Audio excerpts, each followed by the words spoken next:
Well, Simulmedia is a startup here in New York City, and the team has come out of the internet advertising world. Most of us were there 15 years, 17 years, 20 years. And for me particularly, we had this belief that you could change, that the TV advertising could be made better.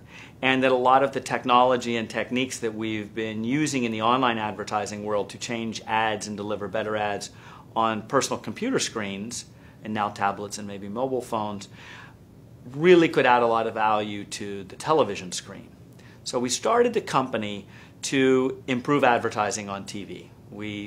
And ultimately that means delivering more relevant ads for viewers, probably fewer more relevant ads. It means finding ways to help networks and operators drive more revenue from their advertising as they can deliver higher value advertising, and ultimately give much more efficiency to the TV advertisers today, particularly the brand advertisers.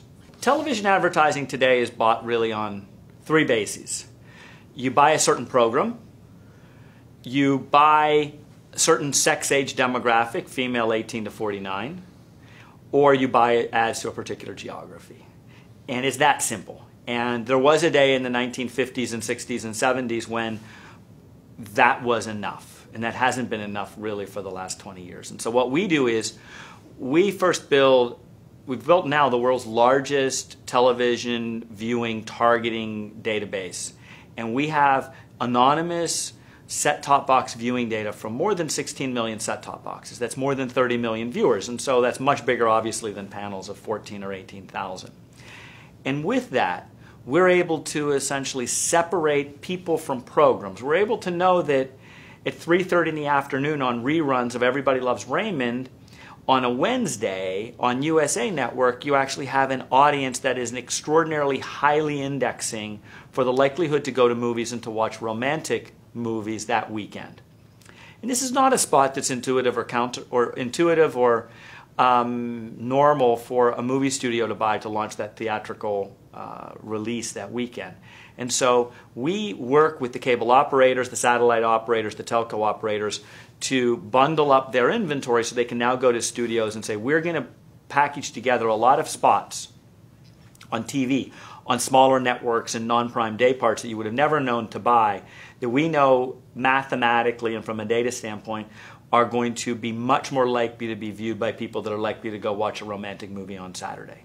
As a company, we're about 35 people right now. We're and growing, looking for lots of people all of the time. We've been in business for about 2 years. Most of the first year was just very much research and development, and the last year was very much experimentation. We've run probably about 80 campaigns today, 75 to 80. We've been fortunate to be part of some pretty high-profile campaigns. We were one of the recipients of the David Ogilvy Awards this past year for the sports and entertainment category, the David Ogilvy Gold, which we won together with OMD USA and CBS Research for our work in launching the Hawaii Five-0 series. Done a lot of work in that category. We have every day, just to give a sense of scale, like how TV is likely to be changed, every day our systems ingest about 70 million hours of TV programming viewing data. And that's probably more viewing data than's ever been pulled in by almost anybody else in 6 months, let alone we do it every day.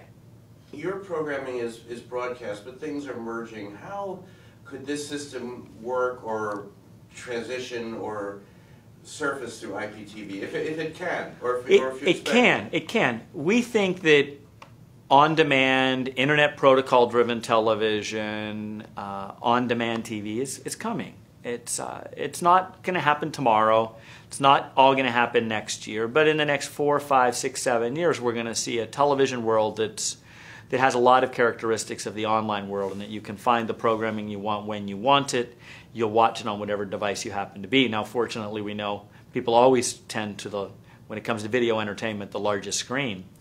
And we have, the way we're doing our business now, where we're essentially using data to much better index specific spots on specific channels for target audiences, all of that will transition very well, and all of it is architected in a way so that the days when we can deliver more targeted ads to specific households around specific programming that they happen to take on demand, we have the ability to do that too. In fact, in many ways, that puts our business on steroids.